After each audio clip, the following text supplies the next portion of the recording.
Alright, everybody, welcome to another episode of the Rogue Deck Chronicles. As always, my name is John, and sitting across from me is Dean. Hello, everyone. Alright, so for today's episode, we are going to get into how our most recent cup went. We had a challenge and a cup that we played in last week, and then we'll get into a little special segment thanks to my mom. She recently went on a vacation and brought me back something really cool, so we're going to go ahead and talk about that here in a little bit. And we'll have our Cling Clang Corner and our Rogue Deck of the Week. So to start off, we had our monthly challenge at Coliseum of Comics last Thursday. We were talking about that, what we were probably going to play going into it. I know you played Ancient Box. I played my Rogue deck of the Ogre Box. Yep. And it fared me pretty well. Once again, I made top 4 with that. You did. Then stupidly decided to change, but we'll talk about that later. But yeah, so we had 15 Masters. Yeah, we had 15 Masters, yep. So we unfortunately just missed out on the kicker for top 8 getting points. With the new rules, that's 17 Masters to be able to get top 8 getting points. But I know my first round, I ended up playing a Raging Bolt, and unfortunately for the Ogre Box, that is a bad matchup. It's too... Ogre Box is fast. You're using the same engine as the Raging Bolt, pretty much, with the Ogre pawns, but Raging Bolt's just a little bit faster with that SATA. Being able to get those energies in there. Yeah, they have more pieces to accelerate the energy than you do. You only have one source of doing that, while they have 2 and more depending on how they play it. Right. So I unfortunately took the L on that one. What was your... You played Ancient Box, and your first matchup was... I went against a Gardevoir player. Okay. So that was I would say it's a 50-50. Okay. Because the Fluttermane shuts off a lot of their abilities. Right. And I also hit for weakness. Right. All my attackers, all Roaring Moon, all their attackers are weak to dark. Right. So I don't need as much in my discard, and I can actually one-shot the EX if I had the opportunity. Right. So I actually was able to win that matchup. It was close. We got in turns. I was just able to kind of board lock them with the Fluttermane for a little bit, and just able to hit them whenever I needed to. And he also, what did he do? I think he judged me or Roxanne me into the SATA that I needed to attack for next turn, and I was able just to pull it out. Gotcha. So that I went 0-1 at that point. You were... I was 1-0. So then my next match went down to the bottom tables, but that was okay. I ended up playing a Miraidon, which is going to be funny because it was one of our good friends that I played, and it was a close match. I was able to pull it out. Putting the Cornerstone in the active for a bit against Miraidon is fun because they really only have Iron Hands and Raichu to really be able to attack me with, and if you knock those out fast, sorry, not sorry. And then you hit for weakness too with the Cornerstone. With the Cornerstone, no, because the Cornerstone, its attack is, it does not apply resistance or weakness. Oh. So you only hit 140. But at the same point, you don't take damage from anything with an ability. That's true, so yeah. I'll take that. But yeah, I ended up getting that match.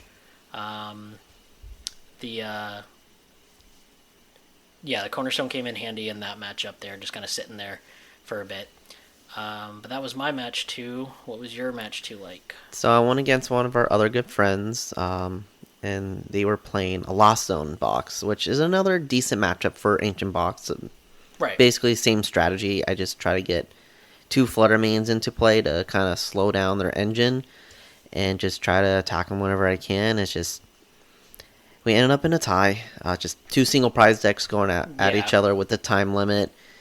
It's just really hard unless we're both really aggressive in the play, and he doesn't stall me out. One cool thing about that matchup was that player was able to get their Bloodmoon Ursaluna out really early in the game, and then I just kind of locked it up in the active with the Fluttermane. And I later found he only played 5 energies, and he had 4 of his energies on the Bloodmoon. Oh no! I But he didn't hear can't. that. But he Okay. can't attack me because Right. Fluttermane turns off its ability. So I'm just like spamming 90 damage and 20 damage everywhere, trying to like set up the multiple KOs at the end, but just ran out of time. Yeah. So then that means you were 101 going into round 3, and I was 1-1. And so then, actually, did we ended up playing 4? Yeah, we did play 4 rounds. We did. So then next we played our another good friend Joe. So our friend Joe was playing the exact same 60 Miraidon that our other friend was playing that I hit round 2. So I don't know what happened. I started off with Cornerstone in the active. Yeah, I think it was Cornerstone in the active. And I bricked. And he whiffed 2 electric generators and prized the other 2. Oh, wow. So I actually had time to come back, and I ended up winning. That's lucky. That is so lucky. Like, the Ogre Box is definitely a comeback deck. Don't get me wrong. I have definitely been down multiple times and had to come back. But were you able to use the Heart Flame? Did I use it that? Like yes, throughout I the did week? That. So I used it multiple times. Okay. So I can't remember from the For Honor and Glory challenge, but from the COC challenge, I used it both against Joe and against you, which we'll talk about in a second. But yeah, I did get to use it. So that one is fun. Using the Cornerstone to tank some damage, and especially with the Bravery Charm, and then switching out the Hearth Flame, I can do some pretty hefty damage there. Oh yeah. But yeah, I came back on Joe, so I ended up going into round 4 2-1. And then you were 101, and you played another Guardy deck? No, I played another Lost Box deck. That's right. It was almost the same list, just two different players. Same thing, I start off with the Fluttermane, and he just had a hard time going through that, but he stalled me out pretty good. I had it. I only needed one more prize card, and I put too much energy into play, and I couldn't retreat. He bossed up my Greninja, and I couldn't retreat out. Oh no. So, and we just ended up with the tie, so I went into round 4 at 102. Which is not bad. I mean, that's 2 ties, but in a challenge, you really don't want the ties. You need to go undefeated or close to it. A tie is not that good in a challenge level. If this was a regional, 2 ties isn't the worst thing. Well, actually, with the new format, not with the new format. In the old format, it would have been fine. But yeah, going into round 4, even if I went 1 out, I'm not sure if I would have got top 4 because we had a lot of 3-0s at that point, or a lot of 2-1s. Yeah, so we went into round 4. I know we had we had 1 3-0. We had 1 2-0-1, and then we had a whole bunch of 2-1s. Yeah. And I got down paired to you. The luck of the draw that we always get. So for those of you that are locals that know Dean and I, you know that if there is a way that our matchups end up getting each other, we will 100% hit each other. It is ridiculous the amount of times that we have played each other. But we ended up playing each other, so you want to tell them how that started out for you? My deck works if I get supporters. I did not get supporters, nor Pokemon, or anything, really. And my deck works, if I don't start with Hearthflame in the active and, actually get Teal Mask on the board. But how many turns did we go Attach Pass? We probably did it 4 times. Yeah. Both of us. It was ridiculous. And I was attacking you, but I knew about, I'm like, if he he can knock me out so easily, because I wasn't one-shotting you at that point. No. I have to one-shot you. And it wasn't like I was attaching Luminous Energy either. I was attaching Grass Energy. And we both went back and forth 3 times, because I had 3 Grass on the Hearthflame. And then I finally got a Luminous Energy and was like, oh my gosh, I can attack, thank God. Yeah, if I did not whiff that one turn, I would have had the match because Oh you yeah, didn't I have had Pokemon. nothing on the bench. Yeah. Nothing. But then I just bricked hard and you got a supporter. Yeah, like I think you. You knocked me out and got a. I did get a. I got a. And that's how you got. I got a something to get Professor's going. Research or Yeah. Arvin or something, and then I finally started to get going. And one thing that we didn't talk about last week that we both knew about my deck, but we weren't going to tell each other because we knew there was the possibility that we were going to hit each other, is Warring Moon is a dark type and it's weak to grass, and majority of my deck is grass. Yeah. So I knew that. I know you did, and I knew too. That's why I'm saying we weren't going to tell each other that we knew. So yeah, it was a little bit easier of a matchup for me. I didn't have to worry about you loading up too much energy on your Roaring Moons there. So I went 3-1, and you would think that 3-1 would guarantee me top 4. No. Oh yeah, it was a nail biter. We were sitting there waiting for the last game to go because the top table, who was 3-0 and 2-0-1, ended up tying. Mm-hmm. So that meant the one who was 2-0-1 went to 2-0-2, and everybody that was 3-1 got promoted above him. I would have been 5th. I got 4th. So 2 top 4 finishes with that Ogre box. I may bring that back for a little bit of cheeky fun. Oh yeah, at some other point when nobody's expecting it. But I would say let's wait for like stuff from Shadow Fables, which we'll probably talk about next week with some of the new cards. I think there'll be some good additions for that deck. Oh yeah. So we can. Oh no, the one that's going to be a better addition is when Stellar Miracle comes out. Oh yeah. That's when I'm going to have real fun with that deck. Mm-hmm. That would be fun. You mean all of my attackers are Terra type? Yay! Oh yeah. Oh yeah. Terra is such a big engine with the new set that's coming out in September. Yeah, it's going to be fun.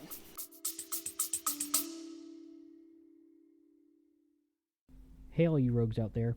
We just wanted to take a quick second to say thank you to our sponsor, For Honor and Glory. They are a great support to us and have all the things you need related to Pokemon, Magic, D&D, Warhammer, and more. You can go on over to forhonorandglory.com and use discount code ROGUE24. That's forhonorandglory.com and discount code ROGUE24 for 10% off your entire online order. Alright, let's get back to talking about those sneaky decks. Alright, so that was the challenge, and then the cup, we did not have fun at the cup. We showed up. We showed up. It was at our sponsor, For Honor and Glory, so that was fun. But we both decided to change decks last minute just because we thought we were going to hit a certain meta, which the meta breakdown actually was a little interesting. I think our top ones were between, and this is between all of the divisions. So it's seniors, juniors, and masters, and we didn't differentiate between them. But thank you for Honor for giving us the breakdown here. But I think our top ones were Regidrago, Charizard. No, actually, no. It was Regidrago was the top one, and then it was a tie with Shenpao, Gardevoir, and Raging Bolt. Okay. Those are the top 4. Okay. And then everything else was kind of a little bit here and there. We had about we had like 40 players were there total? Yeah, I think 40 players between total. all divisions. We were we had like 31 players. We were so close to hitting the kicker For top 16, First top 16 getting points. But so I was playing Raging Bolt, which isn't that far of a stretch from the Ogre box. Same engine, a little bit. Adding in the Sadas gives me a little bit of a different way to approach the game. I didn't draw well. Excuse me. I didn't draw well. I had a few things that I did to myself that weren't great. Like my first match, I was playing a Lost Zone, and the guy I played ended up getting top tables for most of the tournament, so he's a good player. He had 2 prize cards left, and I was thinking through my moves way too fast, and I drew 2 cards on a teal dance. Yeah. And double prize penalty. So automatic game loss. On stream, too. It was the first match. Oh, you're on stream, too? I was on stream on the first match, yes. So that was kind of embarrassing there. Like, yay, Tor wants me to be on stream because they're our sponsor. And I just embarrassed myself. Yay. But it happens. You get into a mode and you start thinking too fast, and it's easy to do that too in a cup setting or really challenge cup because you only get 30 minutes. Right. And some of these decks and matchups can take the whole 30 minutes. Mm-hmm. That was part of the reason why I decided to switch. I actually played the Regidrago deck. Right. Because during the challenge, I went to turns every single time. Yeah. And that's common playing a single prize deck, and I didn't want to get ties because ties don't necessarily mean I'm going to get enough points to make it to the top 8 for cut.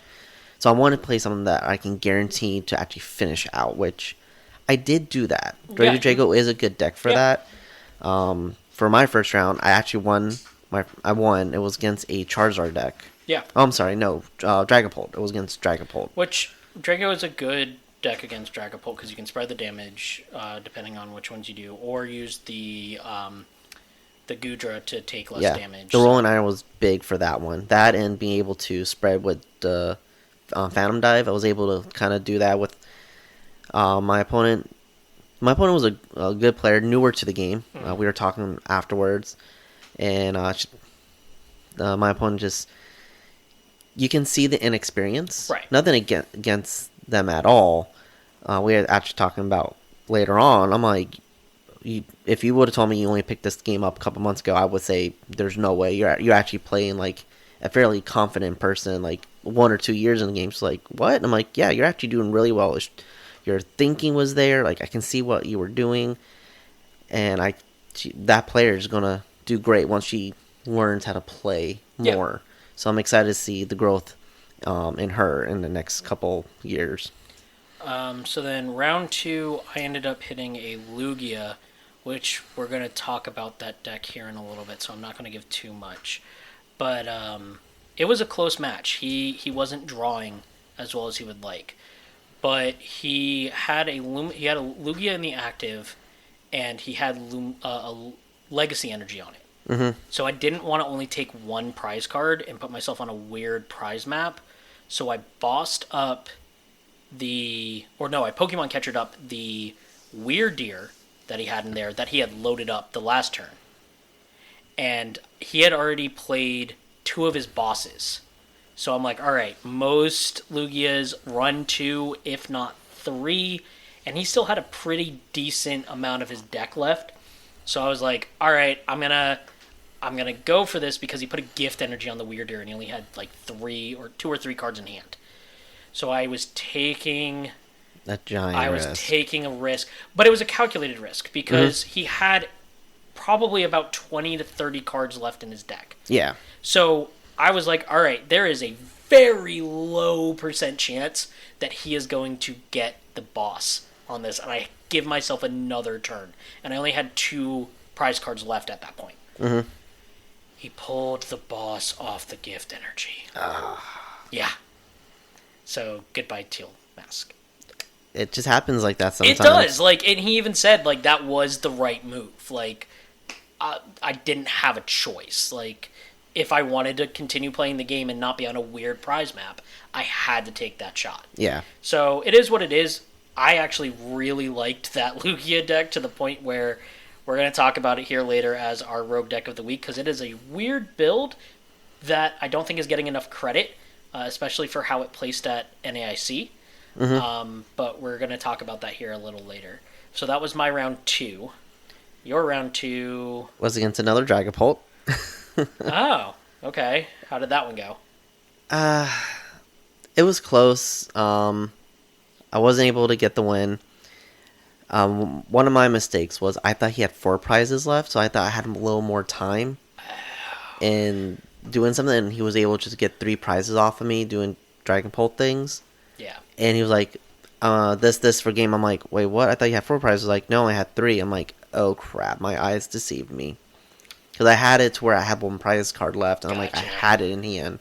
And he took you for a 3-prize turn. Yep. That sucks, man. So We'll talk about how to avoid those here a little later. yeah, it was close, and it was against a good player, so I Yeah. didn't feel like I know who he is in our community, and he is. I've gone against him before. He's a great player. In this cup, we had a lot of our local big names out there. So it was stacked for sure. It was definitely a fun tournament too. Like, don't get me wrong, like we got our butts handed to us. Oh yeah. But it was a fun tournament to be in. Mm-hmm. So then round 3, I hit a Guardy. That took me to turns. Yep. Sounds about right. Because I mulliganed 4 times with Raging Bolt.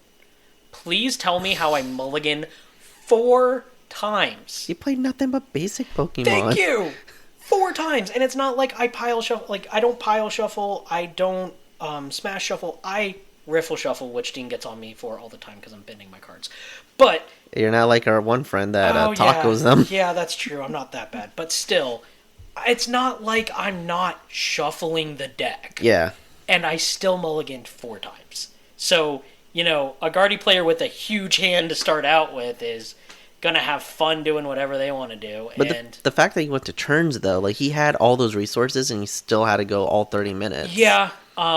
I misplayed. I could have tied him because when we went to turns, when I sodded, I forgot that the mini Sandy Shocks, the baby Sandy Shocks, is ancient.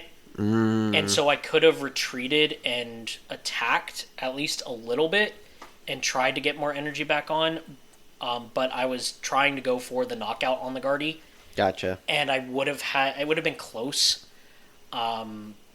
But I didn't give myself a way to retreat, and he only had 1 prize card left. So he won because he knocked out the Sandy Shocks the next turn. So I just...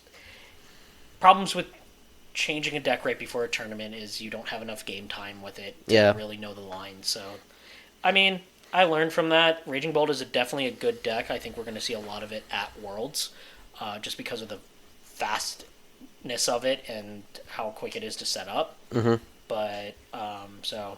That's pretty much the end of my tournament, and we'll discuss why here in a bit. But what was your round 3 like? So I went against a Dialga player, great guy in the community. Every time I see him at a tournament, we always try to talk with each other. We ended up tying that. I was able to stall him out because I knew he had game. But also knew he used a lot of his energies already. Mm-hmm. So I was in a predicament. I'm like, okay, do I try to go for a knockout? But then I'm like, he can knock me out and get game. Or do I boss up his Matangs, which have 2 retreat costs, and leave it in the active and try to see if he can get out of it. If he can get out of it and attack me, he deserves that win. Right. And I was just able to stall him out. I'm like, pass. He was like, you're not attacking? I'm like, no, I'm not attacking. And we just went into tie. Like, it's... Yeah. I'd rather get the tie than the loss at that point because I ended up with 1-1-1. Okay. There was if we would have went 4-1-1, there was actually an opportunity to make top 8. Right. So we had to play for that. So, right. But yeah, just ended up 1-1-1 going into round 4. Me and him, we kind of like were checking up on each other too because we were in that same predicament. It's like. Yeah. Because we both wanted to make top 8, or at least one of us wanted to. Yeah. We were cheering each other on, so we talked about it throughout the remainder of the tournament. So then, round 4, I get a no-show. Kinda happens when you're at the bottom tables. Yeah. Kind of reminds me of the Cup in Orlando, where I went 4-3 because I got 3 no-shows. Well, people forget to tell the organizers that they're dropping. Right. And then you're still in the tournament. People think like, oh, I just leave, which for them it doesn't matter at that point. They're gone. Right. And it just helps you out. Yeah. So, but my round 4 was against the Charizard player. Right. So I went against her.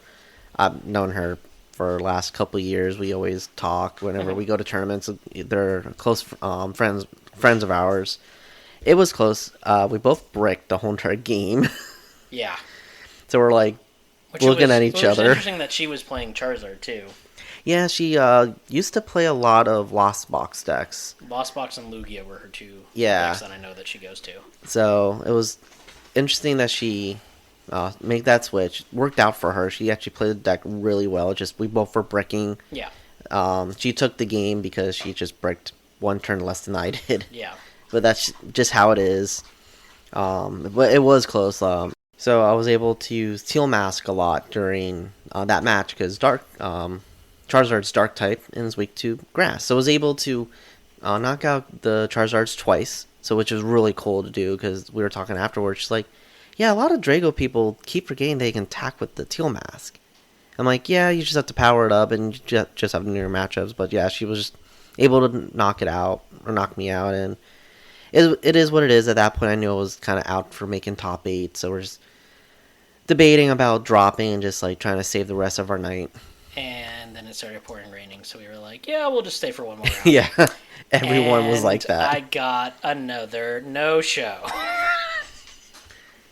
So I ended up 2-3 before we left, because there were 6 rounds before Top Cut. Yeah. Which is not normal for our area. We normally don't hit that many people. We normally only have 5 rounds before we go to Top Cut. Yeah, it was pretty... I know I was talking to the organizer beforehand. I'm like, oh, how many people are we expecting? I was like, oh, right now we only got 10. I'm like, okay. Well, that was the day before. Yeah. And then that night, all of a sudden, we come in the next morning, and he's like, we may have hit our cap. And we've never hit our cap. Yeah. So that cap may be getting changed here the next time. Yeah, it was. I'm like, hey, let me know if you need me to step down and judge. And he was like, no, you're fine, you're fine. Right. But my round 5 opponent was against a Champao player. You went to turns, didn't you? No. Oh no, you were close to time. Kinda. Honestly, my head was already out of it at that point because I'm like, I'm not really playing for anything. I was 1-2-1. There's no way I was gonna be able to make top 8, and there's no other prizing.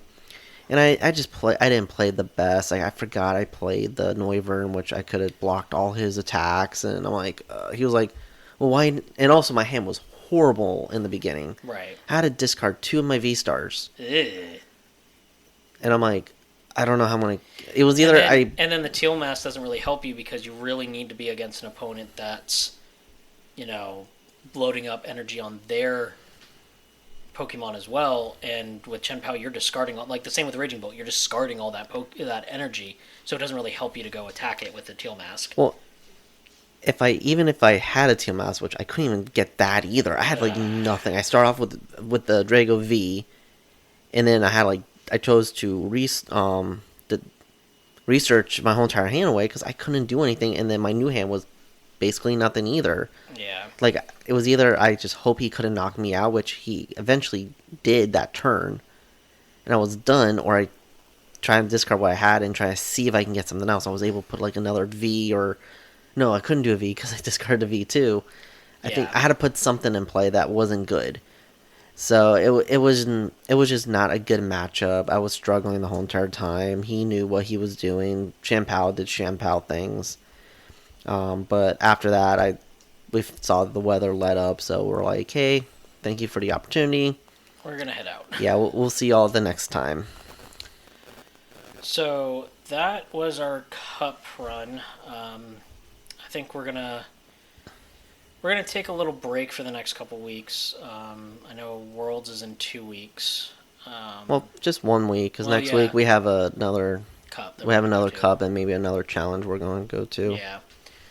So we'll see how that goes. But this weekend's a break weekend. I know I'm going to be grinding with the deck that...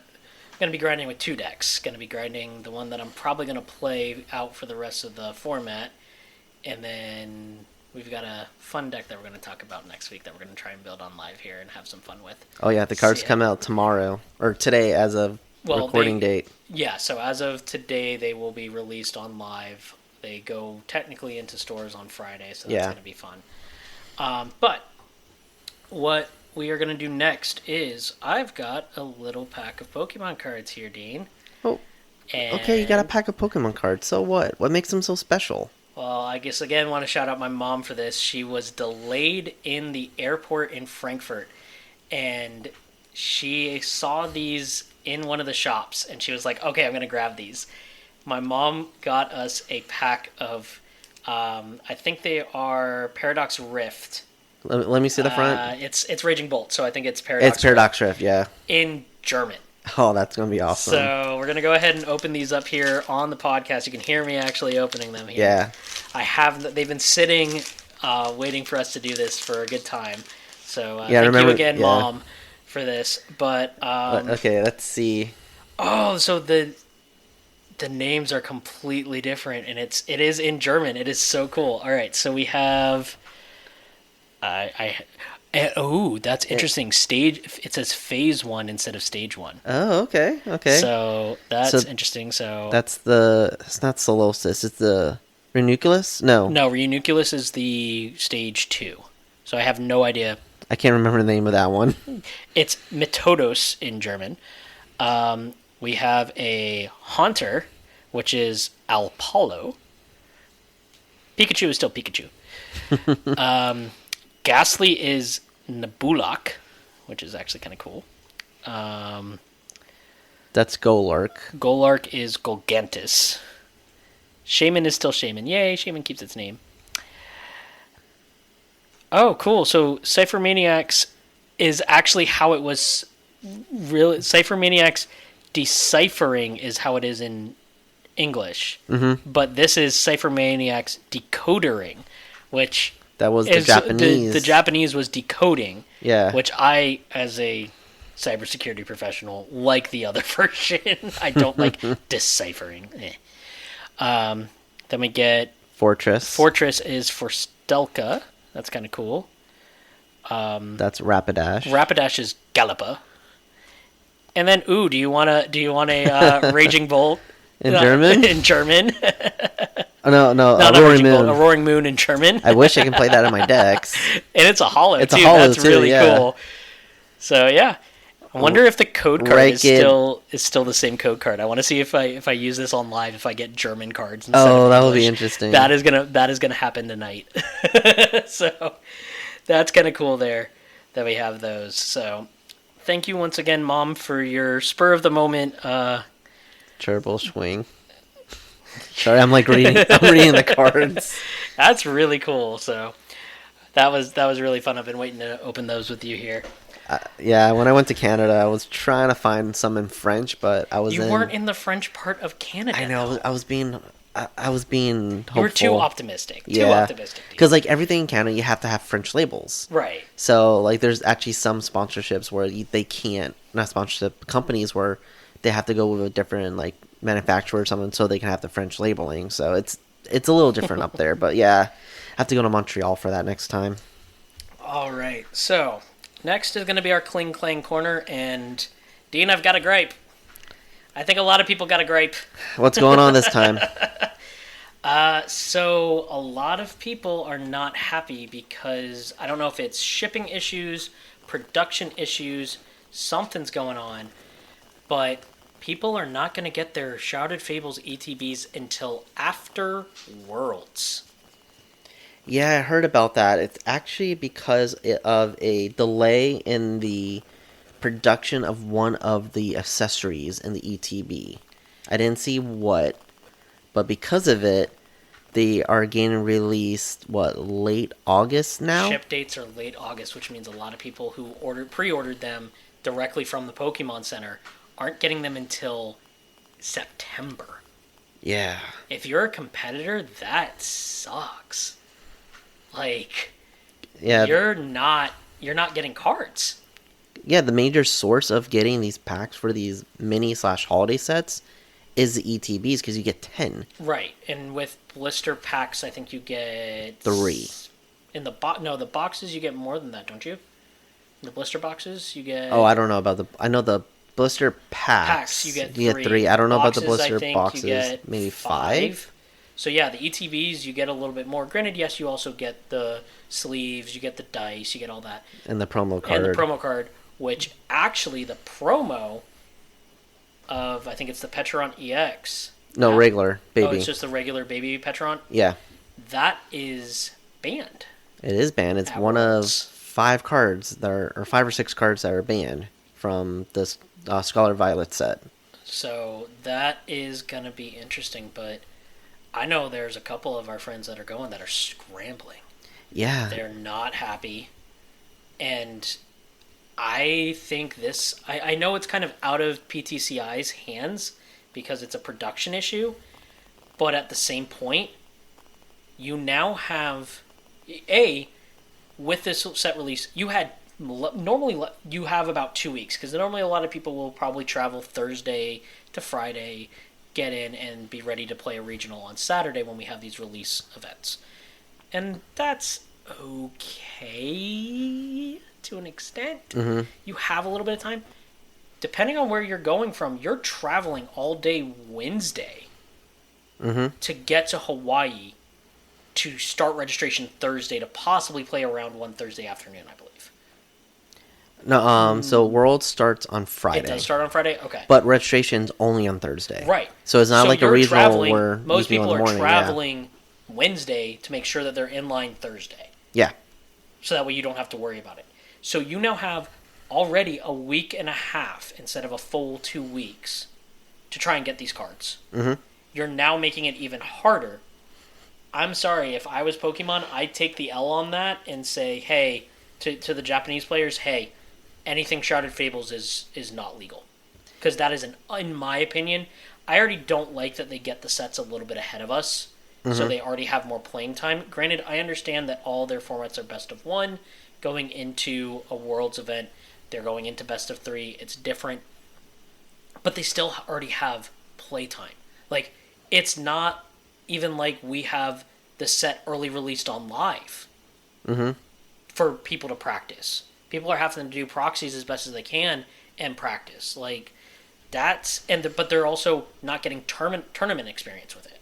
Unless you form your own tournament and go, hey, we're just going to do this for fun to try and figure this out. You're not getting playtime with those. Yeah, and in Japan, like, there haven't been any big tournaments, but they still have, like, whatever their... I think the it's... city leagues.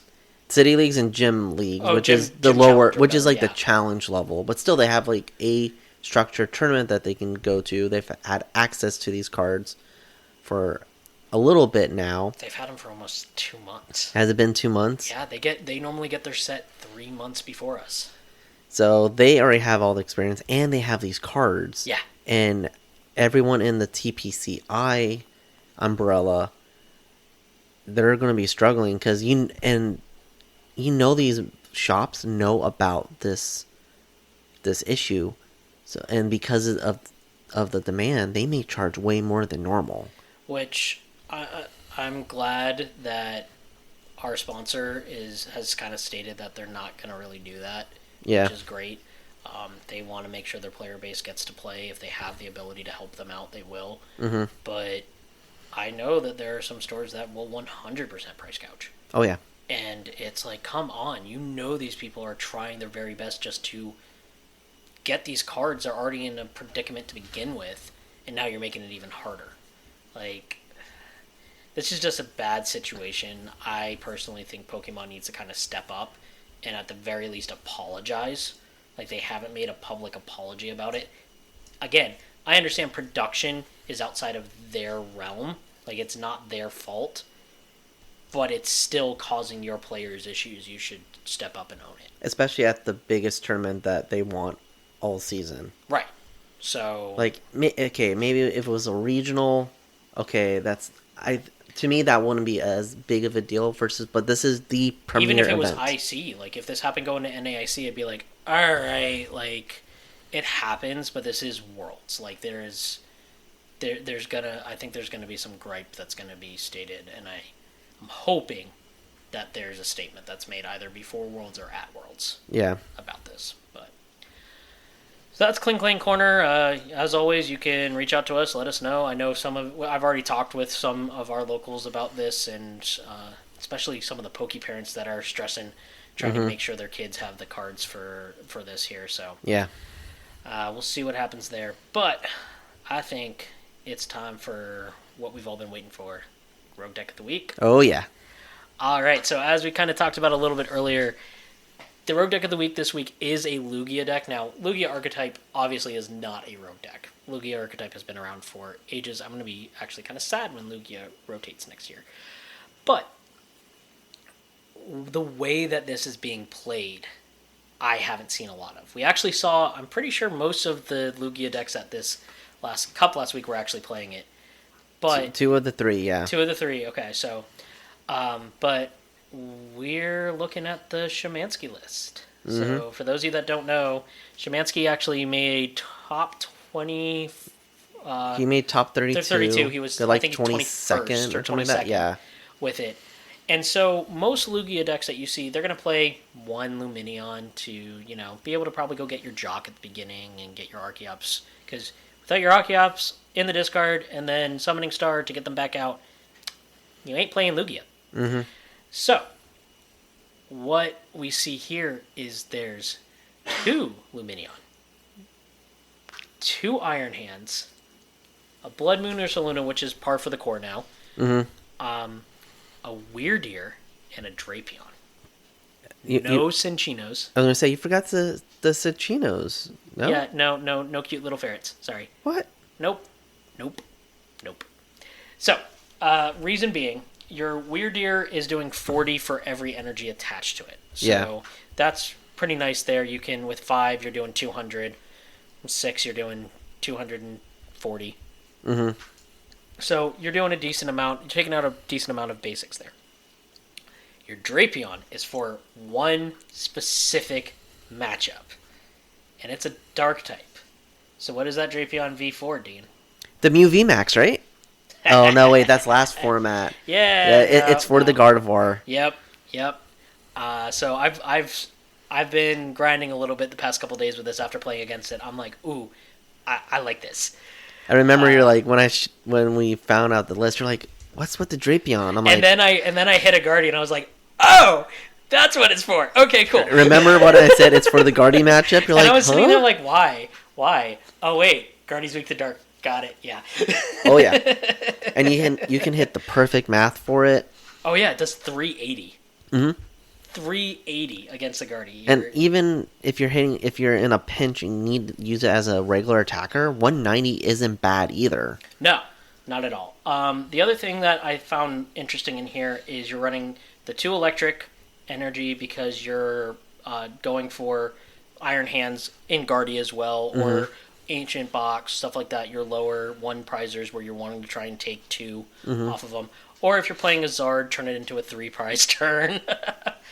But you're running you drop down your Mist Energy in this. So you're really only running 1 Mist Energy. I may switch that. We're not seeing a lot of V attackers. We may see that in the new set with Stellar Miracle. I see a lot of Palkia builds coming out of Japan with that. So I may still keep that in and maybe switch it around. But the Mist Energy came in handy for me against a Dragapult because I started out with Bloodmoon in my opening hand, and I didn't want to discard it, so I benched it and put a Mist Energy on it. It's not taking any bench damage. Yeah, because it's an effective attack. It's an effective attack. So I was able to turn that into a couple wins there. I've done well. It's not good against Iron Thorns. I faced a Quad Thorns, which I had not hit on the ladder yet. That's an auto loss. Auto loss. There's no way around it. You can't do any of your abilities. You can't do Summoning Star. Yeah. Whatsoever. So, no Quad Thorns. I've hit it. That's the only time I've hit it on the ladder, so that was an interesting matchup there. Guardia is a decent matchup. Drago is a decent matchup. Depending on if you can get set up before the Drago does. It was a close matchup. I think I lost by 1 prize card. I had to concede against the Sinestcha because I couldn't get my Archeops out. But you're never going to see that deck again. Probably not. It's one of those... No, actually, we will see that deck again because we know somebody who's playing it. We do? Who is our resident rogue that got us into rogue decks that we're probably going to have on the podcast next month? Oh, yeah. Yeah. He was playing it during the challenge last week against just teaching kids how to play. Gotcha. Yeah, I heard him say, "You like my little teacup?" And I'm like, "Oh no, why is he playing that deck?" So yeah, we'll definitely see it around. Yes, Glenn, we're talking about you. I heard you. But the good thing with Lugia, no matter which variant, whether it be this unique rogue variant or the one with the Minccino Cinccino, what you typically will see, it has decent matchups across the board.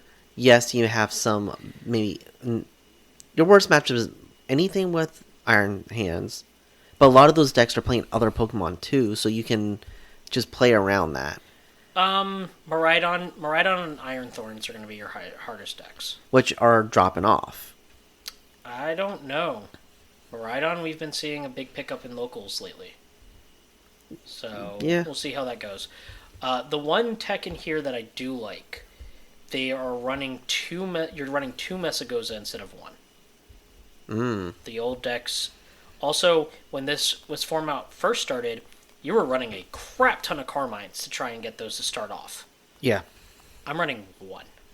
Yeah, the Carmine hasn't been as impactful as we thought it would be. Right. Because you're hoping like you start with Carmine and like one or two Archeops in your hand, and then that's an easy way to discard, especially going first. Right. But the likelihood of that happening is very low, so they put in more consistency cards to get you going. Next set, though, with that new A-Spect, it may be a little bit better. Yeah, Lugia may get another breath. Yep. Yeah, because then you can just go find all four of your Archeops and be like, in the discard, go! Yeah. I do like the two Lumineon because as it was used in the matchup against me, they were able to... I think they may have put a penny in theirs because I think they picked up the Lumineon that was in the active and put it back down and was able to get boss, and then played another Lumineon and got boss, and then got the boss off the Gift Energy. So that was just 3 bosses in one game, like back to back to back, was insane. And the good thing is now, since they play the Legacy Energy, you take one less. Yep. But you can actually attack with the Lumineon too, and then recycle those cards and use the Lumineon again. Yep. The other thing is Thorton. Oh, yeah. So, depending on what you need, you get something loaded up. Like, you may put a Lightning on a Lugia. And then, alright, Lugia you may need 3 prize cards to win instead of 2. You play the Thorton, and you've already got some damage on an EX, and now you're taking 3 prize cards to win the game. If you've discarded an Iron Hands. Or what you could do is Thornton, say if you have a Lumineon in play for the Wyrdeer, and then when you promote the Wyrdeer, any energy in play will go to that Wyrdeer. Yep. So there's an easy way to load it up. There's a lot of different ways that you can play this. So definitely a lot of things to think about.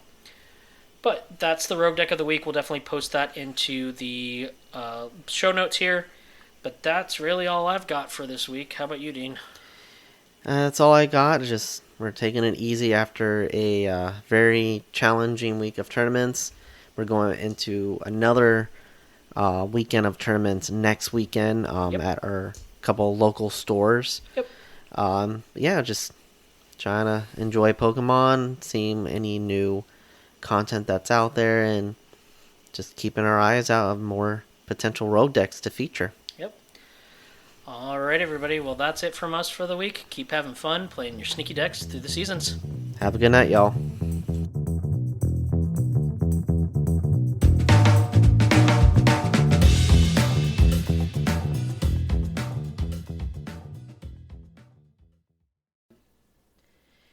Hey, all you rogues out there.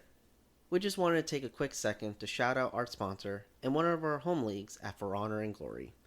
They have all you need for your card games and TTRPG needs. Some upcoming events that they have are the Pokemon Go Challenge on August 13th and the Pokemon Trading Card Game Cup on Sunday, July 28th. You can go over to For Honor and Glory and use the discount code ROGUE24, that's ROGUE24, for 10% off your entire order. Have fun playing those sneaky decks.